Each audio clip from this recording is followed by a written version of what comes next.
Basta a gente pensar agora, né, nos próximos passos. Hoje, eu acho que ainda não dá para a gente entender claramente se o Papa entendeu a sinodalidade do modo, por exemplo, como os bispos da Alemanha estão entendendo a sinodalidade, ou se ele está entendendo a sinodalidade como outros bispos de outros lugares estão entendendo. Porque as Muitos, pessoas não sabem nem o que é. muitos veem a sinodalidade é essa ideia de uma maneira bem simples aqui, né, bem simplória, até eu poderia dizer assim, que a sinodalidade é uma questão de visão da igreja, ao invés de uma igreja piramidal, uma igreja circular. Seria basicamente isso. Só que aí nós temos um risco. Quando nós falamos da sinodalidade, você pode começar a demolir ou a diluir coisas que fazem parte do próprio modo como nosso Senhor Jesus Cristo estruturou a igreja. Por exemplo, a igreja ela é hierárquica. Jesus constitui Pedro a testa dos 12 apóstolos. São Pedro ele é nomeado em primeiro lugar em todos os 4 evangelhos. Todas as listas de apóstolos, Pedro é sempre nomeado primeiro. Quando Madalena fala aos apóstolos da ressurreição de Cristo, Pedro e João correm até o túmulo. João chega antes, mas não entra. É Pedro quem entra e se certifica do túmulo vazio. Jesus ele dá as chaves do céu a Pedro e não aos outros. Então, quer dizer, esse primado de Pedro é muito claro, a questão da hierarquia na igreja é algo muito claro. Então, nós temos que ter um certo cuidado nesse entendimento.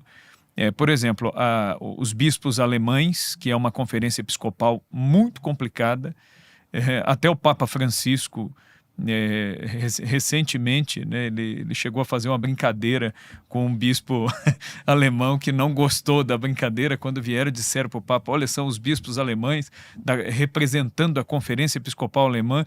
E aí o Papa Francisco fez uma piada, brincou, falou: é católica, né, a conferência, né? Então, para bom entendedor, um risco é Francisco, né? Então, o próprio Papa Francisco estava dando o tom ali de como a conferência alemã, a conferência belga, mesmo os bispos de Malta, parece que entenderam a coisa numa outra perspectiva. Eu penso que, pelo histórico do Papa Leão XIV, o entendimento dele de sinodalidade seja esse entendimento pastoral, de acolhida e tal. Não sei, vamos ver o que ele vai falar nos próximos discursos dele para a gente entender exatamente se é essa visão desses episcopados, acredito que não, ou se é uma visão mais de acolhida, de diálogo, de abertura, enfim, né? Aí eu até levantei aqui alguns pontos, né, de observação que dá para a gente perceber aqui, nortear um pouquinho a nossa percepção do pontificado. Bem rapidamente. Primeira coisa, o nome daquele que foi eleito. Então, foi uma surpresa positiva. Leão XIV, ele retoma o nome do Papa Leão XIII, é o Papa das encíclicas sociais, é o Papa que pregou e que escreveu encíclicas sobre o Rosário, é um Papa profundamente mariano, Leão XIII, é o Papa que instituiu o pequeno exorcismo de São Miguel no final da missa, é o Papa que condenou a maçonaria, a Humanum Genus, é o Papa que, enfim, trouxe à baila de novo a importância do tomismo, né, Aeterni Patris, e impulsionou o surgimento do neotomismo, a escola neotomista, sobretudo e curiosamente na Universidade Católica de Louvain, na Bélgica, que hoje é um episcopado tão heterodoxo assim, né, nas suas falas. Então, o nome é o primeiro ponto. Então, já é algo muito positivo. A questão das vestes, como ele se veste, né? Então, dá para ver que o Papa Leão XIV ele entendeu que até essa estética do pontífice é uma coisa que não pertence a ele, né? Não pertence a ele, ele não dispõe disso, é algo que é da igreja. Isso também é muito positivo. Terceiro ponto, o primeiro discurso. O único ponto que soa ali né, um pouco não tão claro assim no discurso é justamente a questão da sinodalidade. Mas de resto ele fala da paz, ele fala do amor, fala em construir pontes, faz uma menção a Nossa Senhora, fala de Santo Agostinho e demarca muito bem os papéis. Convosco sou cristão, para vós sou bispo, ou seja, né, enquanto Papa ele tem a função hierárquica dele, mas com os cristãos ele é um batizado também e também está nessa mesma busca de fazer a vontade de Deus, também é algo positivo. O quarto ponto, como o Papa se refere a si, isso diz muito né, do entendimento que o Papa tem da missão que ele está assumindo. Ele fez uma referência a si como o sucessor de Pedro. Então, é algo também muito positivo. Agora, o que a gente ainda não sabe, onde ele vai residir, né? Por exemplo, quando nós pensamos no pontificado do Papa Francisco, muita gente, né, olha muito a questão da exterioridade da coisa. O Papa não quis morar no Palácio Apostólico. Mas acontece que o Palácio Apostólico já estava pronto. O Palácio Apostólico existe há séculos e não seria necessário mexer em nada. Mas o Papa Francisco, por uma questão de simplicidade, foi para a Casa de Santa Marta. Sim, mas ela precisou ser reformada por inteiro e isso gerou um gasto muito maior. A casa teve que ser toda adaptada e o que isso produziu neste conclave? Falta de lugar para os cardeais. Então eles tiveram que alojar os cardeais, ainda que nós estamos com um colégio cardinalício maior. Então não coube todo mundo na Santa Marta, tiveram que providenciar prédios contíguos que foram adaptados, quartos adaptados, banheiro adaptado, tudo para dar conta da coisa. Se o Papa retornar ao Palácio Apostólico, a Casa Santa Marta ela volta a ter a função para a qual ela foi construída, para ser uma hospedaria principalmente para cardeais, eventualmente bispos, padres que venham até o Vaticano por algum motivo. Essa foi a ideia de João Paulo II, né, quando construiu a casa. Então, onde o Papa vai habitar?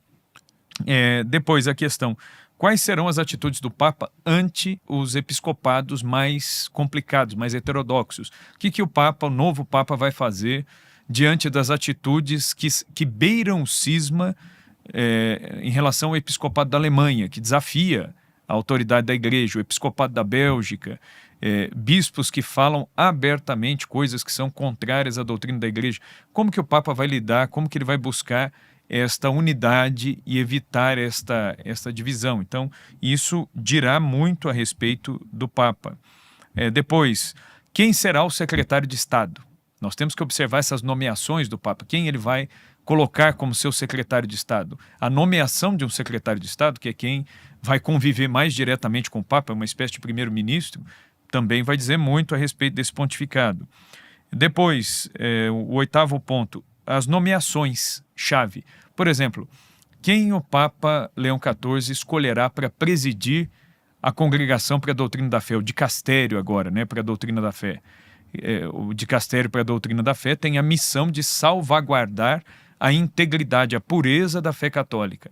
Nós sabemos que atualmente temos uma figura bastante controversa ocupando o dicastério, que é o cardeal Vítor Fernandes, argentino, né, inclusive pelos seus escritos anteriores ao seu cardinalato. Basta pensar, né, no livro que gerou mais polêmica, o Sáname con tu boca, que é uma obra que o cardeal Vítor Fernandes escreveu quando ele tinha 10 anos de sacerdócio. E é uma obra que tem um conteúdo, para ser bem leve aqui, um conteúdo erótico, para ser tranquilo assim na descrição do livro. Então é algo bastante complexo, gerou confusão entre os católicos, gerou escândalo para muita gente. Então, quem presidirá a doutrina da fé ou outras congregações chaves? Depois, o 9º ponto, quais serão os gestos do Papa diante da Cúria? A Cúria Romana ela passou por uma reforma que também gerou uma série de desconfortos entre os próprios membros do Colégio Cardinalício. Então, como que isso vai funcionar nesse pontificado? E depois, como o Papa se portará diante da mídia, nos seus discursos, nas suas falas. Na primeira aparição, nós vemos um cuidado do Papa, mesmo com toda a pressa, né? É o tempo de rezar um pouquinho ali na Sala das Lágrimas, se trocar, rezar na Capela Paulina. E com certeza houve lágrima na Sala das Lágrimas. Sim, dá para ver que ele estava emocionado, mas ainda assim ele teve essa preocupação de fazer ali algumas notas nesse seu primeiro discurso, nessa sua primeira aparição. Então isso já denota assim, um cuidado do Papa com aquilo que ele vai falar, o que ele quer dizer. E o próprio início da fala dele, nós estamos no tempo pascal e ele sai na lógia central dizendo que a paz esteja convosco, que é justamente a saudação do ressuscitado. Você falava aqui, o Padre Tiago também, da inauguração do pontificado. Talvez ele jogue isso mais para frente, mas se fosse neste domingo agora seria muito significativo, porque é o domingo do Bom Pastor, né? Então a liturgia fala muito e tem muito a ver com a missão que o Papa assume.